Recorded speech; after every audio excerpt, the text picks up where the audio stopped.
अस्सलाम वालेकुम everyone, hope you all are good and fine. So last lecture में हम लोगों ने डेवलपमेंटल बायोलॉजी को एंड किया था। ऑलमोस्ट उसके जो मेजर टॉपिक्स हैं उनको डिस्कस कर लिया था। अब हम लोग डिस्कस करेंगे एंडोक्राइनोलॉजी को। अब एंडोक्राइनोलॉजी के कुछ जो ग्लैंड्स हैं उन वो डेवलपमेंटल बायोलॉजी में भी आते हैं। और ये वैसे बेसिकली एंडोक्राइनोलॉजी जो टॉपिक है वो फिजियोलॉजी का है। ठीक है, ये चैप्टर फिजियोलॉजी में आता है, लेकिन इसके जो ग्लैंड्स हैं हाइपोथैलेमस, पिट्यूटरी ग्लैंड्स वगैरह, ये किस में आते हैं? डेवलपमेंटल बायोलॉजी में भी आते हैं। तो हम सबसे पहले इसको डिस्कस करेंगे। आज हम सिर्फ एंडोक्राइनोलॉजी का ओवरव्यू लेंगे, ग्लैंड्स कौन कौन से होते हैं उनका ओवरव्यू लेंगे डायग्रामेटिकली, और उसके बाद हम जितने ग्लैंड्स होते हैं जितने भी, उन सबको डिस्कस करेंगे, उनके हार्मोन्स डिस्कस करेंगे और उन हार्मोन्स के फर्दर फंक्शंस को डिस्कस करेंगे। उसके बाद हम हर जो ग्लैंड है उसको सेपरेटली उसके फंक्शंस को ब्रीफली एक्सप्लेन करेंगे, लेकिन वो बाद में हम करेंगे। ठीक है, आज हम सिर्फ इनका ओवरव्यू लेंगे। सो स्टार्ट करते हैं हम एंडोक्राइनोलॉजी से कि होती क्या है। सो एंडोक्राइनोलॉजी होता क्या है? Study of endocrine glands and their hormones. Endocrine glands को स्टडी करना और उनके हार्मोन्स को स्टडी करना, इसको क्या कहते हैं? एंडोक्राइनोलॉजी। अब ग्लैंड्स क्या होते हैं, हम इसकी तरफ आते हैं। A group of cells in the body of animals में एक ग्रुप ऑफ सेल्स होता है दैट सिंथेसाइज, जो सिंथेसाइज करता है, बनाता है सब्सटेंसेस को। ठीक है, for release into blood stream and into the outer surface, जो कि वो सब्सटेंस है ब्लड में रिलीज़ कर देते हैं या आउटर सरफेस में रिलीज़ कर देते हैं। ठीक है, आगे उन सब्सटेंस के भी फर्दर फंक्शंस होंगे। तो क्या होते हैं? ग्लैंड्स जो होते हैं ग्रुप ऑफ सेल होते हैं एनिमल बॉडी में। ठीक है, जो कि कुछ सब्सटेंस को सिंथेसाइज करते हैं और उनको रिलीज़ कर देते हैं ब्लड में और आउटर सरफेस में। अब ग्लैंड्स किस किस तरह के होते हैं और कौन से ग्लैंड्स जो है वो ब्लड स्ट्रीम में अपनी सिंथेसिस को रिलीज़ करते हैं और कौन से जो है वो आउटर सरफेस पे करते हैं, ये देखते हैं हम। So glands are of two types. Glands दो तरह के होते हैं। कौन कौन से? एंडोक्राइन ग्लैंड और exocrine gland. Endo means inside. अब एंडोक्राइन ग्लैंड कौन कौन से होते हैं? दोज ग्लैंड्स, वो glands who produce their secretions into basal lamina in blood. ठीक है, वो ग्लैंड्स जो अपनी प्रोडक्शन, अपनी सिक्रीशन, जो अपना सब्सटेंस उन्होंने सिक्रीट मतलब बनाया होता है, वो कहाँ पे रिलीज़ करते हैं? ब्लड में। ठीक है, हमने पढ़ा था या तो सरफेस पे करेंगे या तो ब्लड में करेंगे। तो जो ब्लड में करते हैं वो कौन से ग्लैंड्स होते हैं? Endocrine gland. ठीक है, और एक्सोक्राइन ग्लैंड कौन से होते हैं? Produce their secretions into duct और surface of body. Exocrine gland वो ग्लैंड होते हैं जो अपनी सिक्रीशंस को जो उन्होंने फॉर्म किया होता है वो कहाँ पे रिलीज़ करते हैं? डक्ट्स में या तो बॉडी सरफेस पर। ठीक हो गया, अब ये इनका फर्स्ट डिफरेंस भी आ जाता है। फिर एंडोक्राइन ग्लैंड कौन से ग्लैंड होते हैं? डक्टलेस ग्लैंड होते हैं, यानी एंडोक्राइन ग्लैंड्स में डक्ट नहीं होती। ठीक है, ये डक्टेड ग्लैंड्स नहीं होते, इस वजह से ये अपनी सिक्रीशंस जो है वो ब्लड में रिलीज़ कर देते हैं। On the other side exocrine gland क्या होते हैं? ये डक्टेड ग्लैंड्स होते हैं, यानी इनमें डक्ट्स मौजूद होती हैं। ये अपनी सिक्रीशन या तो सरफेस बॉडी पे रिलीज़ कर देंगे या तो डक्ट्स में रिलीज़ कर देंगे। ठीक है, इसलिए इनको हम क्या कहते हैं? Ducted gland. आगे इनका सेकंड डिफरेंस हो गया। अगर आपको एंडोक्राइन और एक्सोक्राइन में डिफरेंस भी आ जाता है या इन पे नोट आ जाते हैं तो आप इसको एक्सप्लेन कर सकते हैं। नेक्स्ट है, हाँ नेक्स्ट हम इनका डिफरेंस देखते हैं। Endocrine gland has not specific secretions. Endocrine gland की स्पेसिफिक सिक्रीशंस नहीं होती, इसलिए उन सिक्रीशंस को हम क्या कहते हैं? Hormones. Fine. On the other side secretions have specific name. इनकी सिक्रीशन जो एक्सोक्राइन ग्लैंड की सिक्रीशन है उनकी स्पेसिफिक, उन हर सिक्रीशन का स्पेसिफिक एक नेम होता है।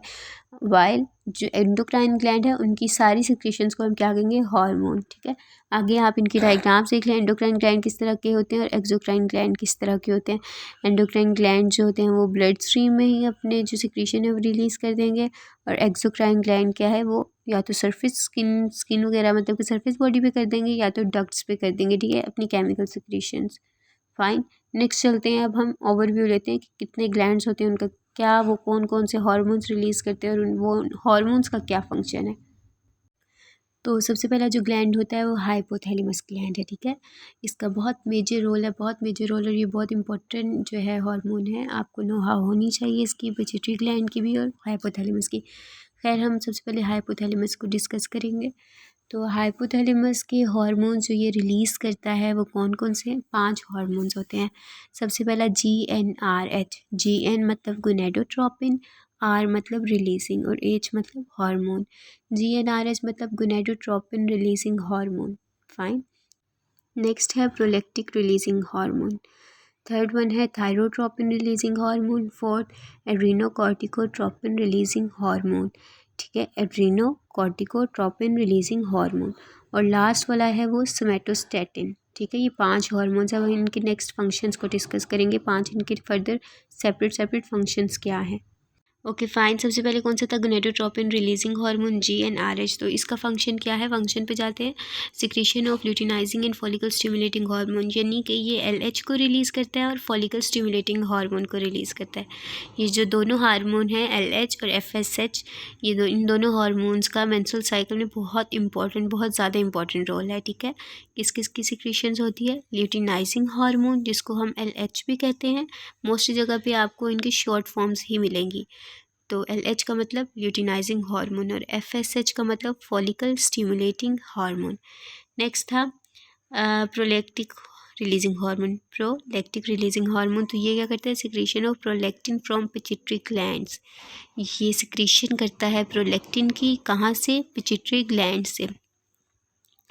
नेक्स्ट है थायरोट्रोपिन रिलीजिंग हार्मोन। ठीक है, ये क्या सिक्रीट करता है, इसका फंक्शन है TSH को रिलीज़ करना। अब TSH क्या है, थायरॉयड स्टिमुलेटिंग हार्मोन। ठीक है, ये भी कहाँ से करेगा, पिट्यूटरी ग्लैंड से ही करेगा।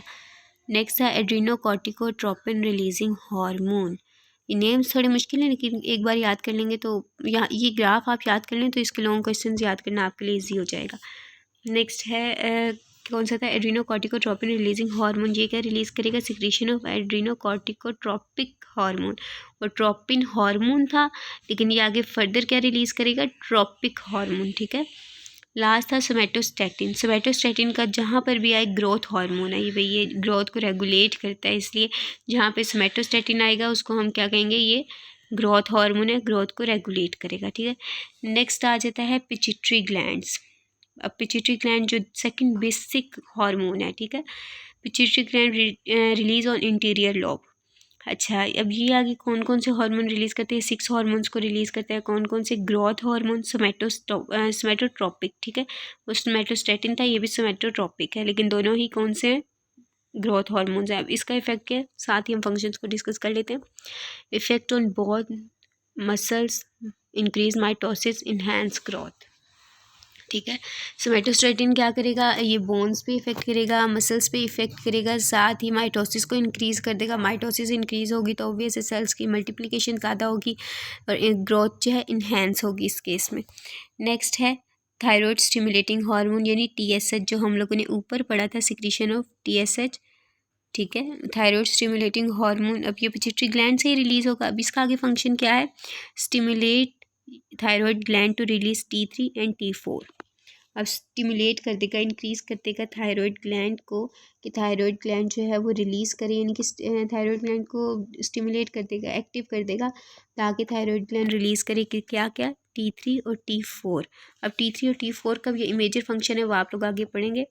और ये मेटाबॉलिज्म को भी इंक्रीज़ कर देता है। ठीक है, नेक्स्ट है एड्रीनोकॉर्टिकोट्रोपिक हार्मोन। अब एड्रीनोकॉर्टिकोट्रोपिक हार्मोन हमने कहाँ पढ़ा था, हाइपोथैलेमस के हार्मोन्स में पढ़ा था, एड्रीनोकॉर्टिकोट्रोपिन रिलीजिंग हार्मोन, जो कि आगे फर्दर क्या रिलीज़ करता है, एड्रीनोकॉर्टिकोट्रोपिक हार्मोन। ठीक है, इस हार्मोन का आगे फंक्शन क्या है, प्रोड्यूस इन स्ट्रेस कंडीशन, यानी जब हमें स्ट्रेस होता है, परेशानी होती है, तो तब ये एड्रीनोकॉर्टिकोट्रोपिक हार्मोन जो है वो रिलीज़ करता है इस दौरान में। ठीक है, इन्हेंस स्टीरॉयड ग्लैंड्स प्रोडक्ट, ये स्टीरॉयड्स ग्लैंड्स की प्रोडक्शन को इंक्रीज़ कर देगा। नेक्स्ट क्या है, FSH यानी कि फॉलिकल स्टिमुलेटिंग हार्मोन, ये भी हाइपोथैलेमस में से GnRH यानी कि गोनेडोट्रोपिन रिलीजिंग हार्मोन रिलीज़ करता है। ठीक है, FSH फॉलिकल स्टिमुलेटिंग हार्मोन का आगे क्या फंक्शन है, फॉलिकल डेवलपमेंट इन फीमेल्स, यानी कि फॉलिकल डेवलपमेंट को इंक्रीज़ करेगा। या आप जाएँ मेरे अगर ओजेनेसिस यानी कि और आपने मेंस्ट्रुअल साइकिल नहीं पढ़ा हुआ तो आप वहाँ पर जाएँ, आपको FSH का फंक्शन बहुत अच्छे से याद हो जाएगा। अगर आप सिर्फ वही एक बार पढ़ते हैं, आपको FSH और LH का फंक्शन अच्छे से क्लियर हो जाएगा।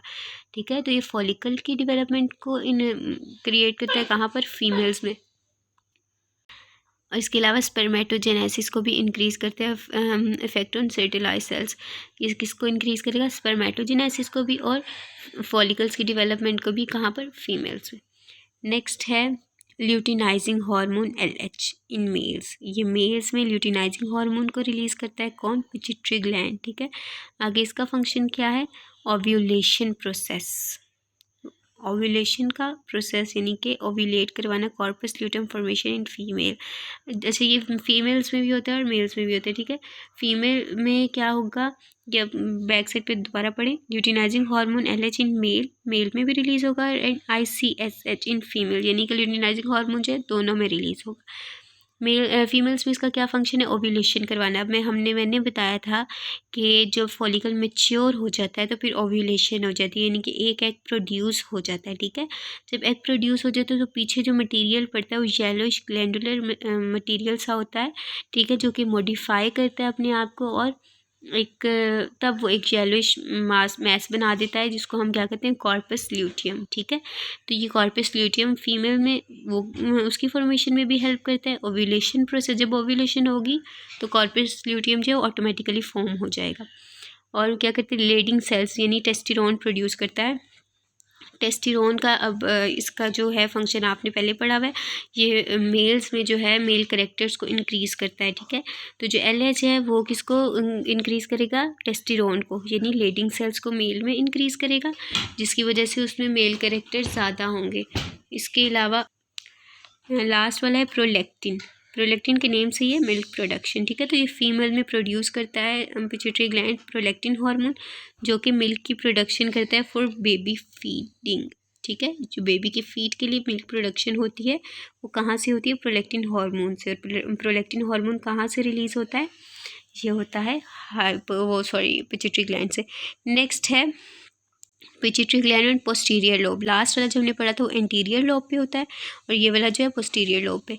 अब ये दो हार्मोन्स रिलीज़ करता है, कौन कौन से? एंटीड्यूरेटिक हार्मोन और दूसरा ऑक्सीटोसिन, ठीक है। ये अब कौन सी लोब पर है? पोस्टीरियर लोब पर 2 हार्मोन्स है, और एंटीरियर लोब पे 6 हार्मोन्स हैं। तो एंटीड्यूरेटिक हार्मोन का क्या फंक्शन है further? Increase water concentration bye kidney. अब जो मेरा किडनी वाला टॉपिक जो मैंने आप लोगों को बताया उसमें इसका क्या फंक्शन है? Increase water concentration bye kidney, ठीक है। मेरा किडनी का टॉपिक आप लोग देखें, जो मैंने लेक्चर किडनी पर दिया था, तो वहाँ पर एंटीड्यूरेटिक हार्मोन जो है वो वाटर की कंसनट्रेशन को इंक्रीज़ कर देता है। जबकि अगर हमारी बॉडी में वाटर कंसनट्रेशन लो हो जाए और हमें मतलब कि बर्निंग सी फील हो, हमारी कंडीशन ठीक ना हो, तो हमारी जो पिट्यूटरी ग्लैंड है पोस्टीरियर लोब पर क्या रिलीज़ करता है? एंटीड्यूरेटिक हार्मोन, जो कि वाटर कंसनट्रेशन को इंक्रीज़ करके हमारी बॉडी में होम्योस्टेसिस को क्रिएट करता है। नेक्स्ट था ऑक्सीटोसिन हार्मोन। ऑक्सीटोसिन हार्मोन क्या करता है? इंड्यूस लेबर पेन, यानी कि जब बर्थ प्रोसेस होने वाला होता है तब ये लेबर पेन को क्रिएट करता है, जिसके बाद बर्थ अक्कर होती है, ठीक है। मिल्क प्रोडक्शन आफ्टर बर्थ के बाद मिल्क प्रोडक्शन। अब पहले कौन सा हार्मोन था? प्रोलेक्टिन हार्मोन, और दूसरा कौन सा है? ऑक्सीटोसिन हार्मोन, जो कि बर्थ के बाद मिल्क प्रोडक्शन को इंक्रीज़ करेगा, जिससे बेबी फीड करेगा। और smooth muscle contraction of uterus में स्मूथ मसल्स की कंट्रैक्शन को भी जो है वो ये कंट्रोल करेगा। अब यूट्रस क्या है? जहाँ पर 9 मंथ्स जो है वो बेबी जो है अब सर्वाइव करता है, 9 मंथ्स जो है वो फीड करता है, अपने आप को ग्रो करता है, ठीक है। नेक्स्ट हम पढ़ते हैं थायराइड ग्लैंड। पिट्यूटरी ग्लैंड्स के बाद मेजर जो हार्मोन है वो थायराइड ग्लैंड है। थायराइड ग्लैंड जो है वो फर्दर 3 हार्मोन्स को रिलीज़ करेगा, T3 T4। मैंने पहले डिस्कस किया था, कहाँ पे डिस्कस किया था? पिट्यूटरी ग्लैंड्स में। वो जो थायराइड स्टिमुलेटिंग हार्मोन था वो क्या रिलीज़ कर रहा था? T3 और T4। अब यहाँ पर थायराइड ग्लैंड क्या रिलीज़ कर रहा है? T3 और T4 का नाम क्या है? थायरॉक्सिन भी हम इसको कहते हैं, टेट्राथायरोआइडोनाइन, ठीक है।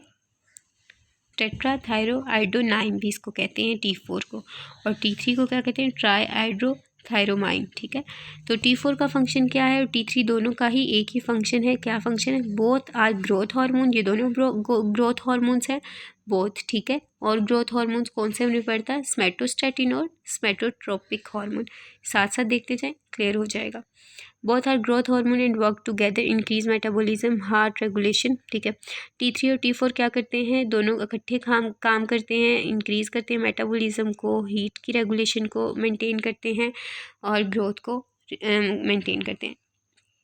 नेक्स्ट है थायराइड ग्लैंड का थर्ड वाला जो है वो कैल्सिटोसिन, कैल्शियम की ये प्रोडक्शन इसको मेंटेन करेगा। नेक्स्ट आ जाता है पैराथायरॉयड ग्लैंड, यानी कि थायरॉयड ग्लैंड के बाद कौन सा हार्मोन आएगा, पैराथायरॉयड ग्लैंड। आगे ये कौन सा क्या रिलीज़ करेगा, पैराथॉर्मोन, ठीक है। पैराथायरॉयड ग्लैंड क्या रिलीज़ करेगा, पैराथॉर्मोन। पैराथॉर्मोन का फंक्शन क्या है, कैल्शियम रेगुलेशन, डिक्रीज कर देगा ब्लड में कैल्शियम को। कौन डिक्रीज करेगा, पैराथॉर्मोन, जो कि रिलीज़ कहाँ से होता है, पैराथायरॉयड ग्लैंड से। नेक्स्ट आ जाते हैं पेंक्रियाज। पेंक्रियाज का आपने बहुत जगह पढ़ा होगा, ठीक है। पेंक्रियाज, इसको हम आइसलेट ऑफ लैंगरहैंस भी कहते हैं। लैंगरहैंस क्यों कहते हैं, क्योंकि दो तरह के हार्मोन्स रिलीज़ करते हैं, ठीक है। और इसके अलावा मतलब अल्फ़ा सेल्स और बीटा सेल्स, ठीक है। इसको सिंपल हम पढ़ेंगे पेंक्रियाज, जहाँ पे आइसलेट ऑफ लैंगरहैंस के नाम से भी क्वेश्चन आ जाता है, तो आप समझिए कि पेंक्रियाज क्या है, ठीक है। इनकी सिक्रीशन क्या होती है, दो होती है, अल्फ़ा सेल्स और बीटा सेल्स। अल्फ़ा सेल क्या रिलीज़ करते हैं, ग्लूकागॉन, और बीटा सेल्स क्या करते हैं, इंसुलिन। अब इन दोनों का फंक्शन किसमें, डायबिटीज़ इशू में। इसके पे मैं अलग एक टॉपिक आपको दूंगी लेक्चर की फॉर्म में, रिकॉर्डेड लेक्चर की फॉर्म में, वो आप देखेंगे आपको क्लियर हो जाएगा। तो डायबिटीज़ इश्यूज़ होते हैं, जो अल्फ़ा सेल्स कब रिलीज़ होते हैं, जब इंक्रीज़ ग्लूकोज लेवल जब इंक्रीज़ हो जाता है तो जो है वो ग्लूकागॉन रिलीज़ होगा, जब डिक्रीज़ हो जाएगा तब इंसुलिन रिलीज़ होगा। देखिए इनका फंक्शन किस तरह है कि जैसे कि ब्लड में ग्लूकोज लेवल जब बहुत ज़्यादा इंक्रीज़ हो गया तो क्या किया कि ना, पेंक्रियाज ने अल्फ़ा सेल्स को एक्टिव कर दिया, अल्फ़ा सेल्स ने ग्लूकागॉन को रिलीज़ कर दिया, ग्लूकागॉन्स ने क्या किया कि जाके ग्लूकोज लेवल को नॉर्मल कर दिया, ठीक है। अब ये नॉर्मल कैसे, ये सारा प्रोसेस मैं आपको बाद में समझाऊंगी जब मैं इस पे पेंक्रियाज पे आपको लेक्चर दूंगी, ठीक है। और फिर जब क्या होगा कि ग्लूकोज लेवल डिक्रीज़ हो गया, ठीक है, किसी भी वजह से डिक्रीज़ हो सकता है, ठीक है, आप फास्टिंग कंडीशन में तब भी डिक्रीज़ हो सकता है, तो क्या होगा कि पेंक्रियाज जो है वो बीटा सेल्स को एक्टिव कर देंगे, ठीक है। बीटा सेल्स क्या करेंगे, इंसुलिन को मतलब रिलीज़ करेंगे। इंसुलिन क्या करेगा, ग्लूकोज लेवल को वापस नॉर्मल कर देगा। ये दोनों का काम क्या है, होम्योस्टेसिस पे लेके आना। When we eat a lot after a short break, glucose level in body increased while insulin active. This cause obesity and diabetes, ठीक है। जब हम एक शॉर्ट पीरियड के बाद खाना खाते जाते हैं, मतलब कि कोई मेंटेनेंस नहीं है, कोई रेगुलरिटी नहीं है, कुछ भी नहीं है। अभी हमने खाना खाया, आधे घंटे बाद हम फिर खाना खाएंगे, तो इस वजह से क्या होता है कि ग्लूकोज का लेवल जो बॉडी में बहुत ज़्यादा इंक्रीज़ हो जाता है, ठीक है।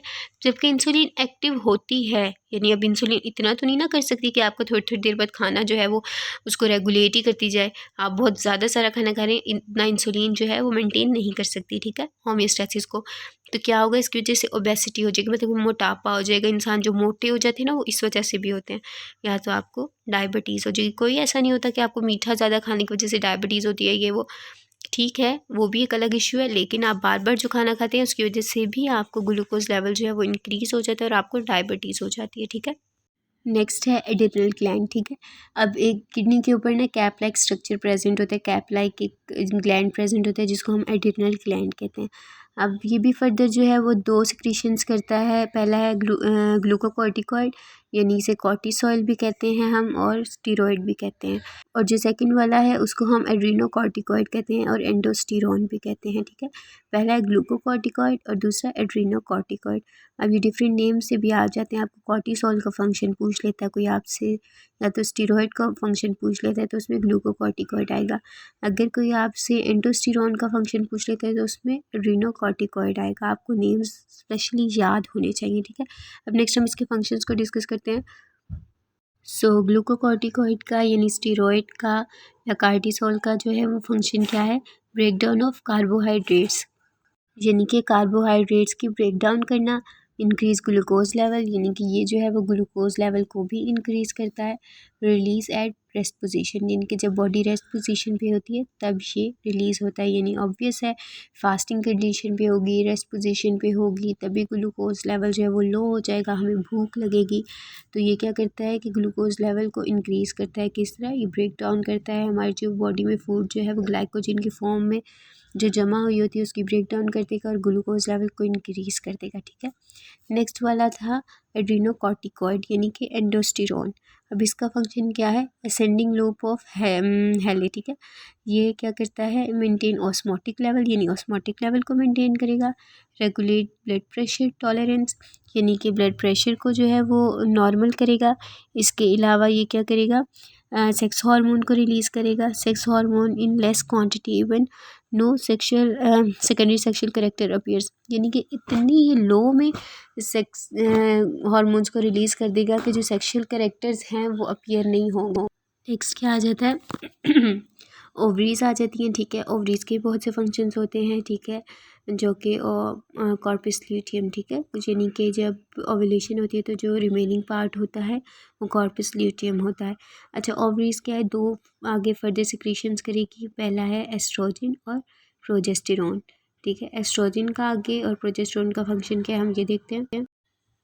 अच्छा, अब एस्ट्रोजन हार्मोन्स क्या है, वो क्या करता है, सेकेंडरी सेक्स करेक्टर जो है फीमेल में वो क्रिएट करता है। इसके अलावा यूटेराइन वॉल पे इफ़ेक्ट करता है, यानी कि इसका बहुत बेसिक इंपॉर्टेंट रोल होता है यूटेराइन वॉल की फॉर्मेशन में। यानी यूटेराइन वॉल की फॉर्मेशन होती है, उसमें क्या होता है, जब एग जो है आता है वहाँ पर 9 मंथ्स जो है वो बेबी सर्वाइव करता है, तो ऑब्वियस है उस वॉल के अंदर करता है, तो उस वॉल को नरिश मतलब कि इतना सॉफ्ट बनाना होता है कि जो एग है उसमें कोई भी प्रॉब्लम ना हो, उस बेबी में कोई प्रॉब्लम ना हो। तो वो सारा यूटेराइन वॉल का फंक्शन होता है और वो भी बेबी को भी नरिश करता है, एग को नरिश करता है। तो ये सारा किसका फंक्शन है, एस्ट्रोजन का। इसके अलावा भी फंक्शन है प्रोजेस्टेरोन का, भी इसमें फंक्शन होता है। नेक्स्ट है प्रोजेस्टेरोन, जिसका प्रेगनेंसी मेंटेनेंस यानी कि मेंटेन करता है प्रेगनेंसी को, ठीक है। यह आप मेरे मेंस्ट्रुअल साइकिल में सारा लिखा हुआ है, आप वहाँ से पढ़ लें। और इसके अलावा वेस्कुलराइजेशन ऑफ यूटेराइन वॉल, अब ये वेस्कुलराइज करता है यूटेराइन वॉल को, ठीक है। इन दोनों का फंक्शन यूटेराइन वॉल में है, उसको मेंटेन करना। नेक्स्ट आ जाता है टेस्टिस। नेक्स्ट आ जाता है ओवरीज के बाद टेस्टिस, ठीक है। तो टेस्टिस क्या रिलीज़ करती है, नाम से आपको याद आ जाएगा, टेस्टिस का फंक्शन है टेस्टेरोन को रिलीज़ करना, ठीक है। आगे इसका फंक्शन क्या है, तो टेस्टेरोन का आगे क्या फंक्शन होता है, ये secondary sex character in male, मतलब कि जो मेल में हेयर ग्रोथ स्पेशल जो होती है वो, और इसके अलावा जो जो मेल के कैरेक्टर्स होते हैं सेकेंडरी कैरेक्टर्स, वो कौन क्रिएट करता है, टेस्टेरोन। और टेस्टेरोन कहाँ से रिलीज़ होता है, ये टेस्टिस से। इसके अलावा ये स्पर्मेटोजेनेसिस को भी इन्हेंस करता है, उस मतलब कि स्पर्म प्रोडक्शन को इंक्रीज़ करता है। इसके बाद आ जाती है प्लेसेंटा। नेक्स्ट आ जाता है प्लेसेंटा, इसके आगे फर्दर 4 हार्मोन्स को रिलीज़ करता है। पहला है एस्ट्रोजन, प्रोजेस्टेरोन, हमने ये पहला एस्ट्रोजन और प्रोजेस्टेरोन ओवरीज भी रिलीज़ करते हैं और प्लेसेंटा भी रिलीज़ करता है। इसके अलावा ह्यूमन क्लोरोनिक गनेटोट्रोपिन HCG भी, इसको हम कहते हैं, ये हार्मोन भी रिलीज़ करता है। और इसके अलावा ह्यूमन सोमेटो हार्मोन भी रिलीज़ करता है, ठीक है।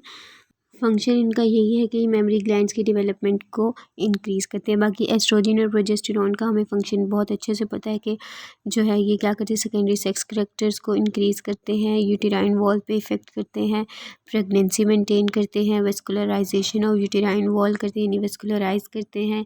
ये सारा क्या है कि फीमेल में होता है। और इसके अलावा मेमोरी ग्लैंड की डेवलपमेंट होती है किसकी वजह से, प्लेसेंटा की वजह से, ठीक है। प्लेसेंटा जो हार्मोन्स रिलीज़ करता है उनकी वजह से। नेक्स्ट आ जाता है स्टमक। नेक्स्ट है स्टमक, यानी कि स्टमक क्या रिलीज़ करेगा, इसकी सिक्रीशन क्या हो, गैस्ट्रिन, ठीक है। गैस्ट्रिन मतलब कि हमें नाम से पता चलता है गैस्ट्रिक जूस या गैस्ट्रिन, ठीक है। तो इफ़ेक्ट ऑन स्टमक वॉल, अब ये स्टमक रिलीज़ करता है गैस्ट्रिन, तो इसका इफ़ेक्ट किस पे होगा, स्टमक वॉल पर ही होगा। अब होगा क्या, फंक्शन इसका क्या है, HCl प्रोडक्शन और गैस्ट्रिक जूस की प्रोडक्शन, यानी कि स्टमक में क्या क्या प्रोड्यूस करेगा, HCl प्रोडक्शन, यानी जब हम खाना खाते हैं तो HCl की प्रोडक्शन होती है, ठीक है। और गैस्ट्रिक जूस की प्रोडक्शन को इंक्रीज़ करेगा। नेक्स्ट है स्मॉल इंटेस्टाइन। अब स्मॉल इंटेस्टाइन की भी 2 सिक्रीशंस होती हैं, पहला सिक्रीटिन और दूसरा है कॉर्टिसिस्टोकाइनिन, ठीक है। और सिक्रीटिन का क्या होता है, इफ़ेक्ट ऑन पेंक्रियाज और इफ़ेक्ट ऑन लिवर, यानी कि इसके दोनों ही फंक्शंस हैं।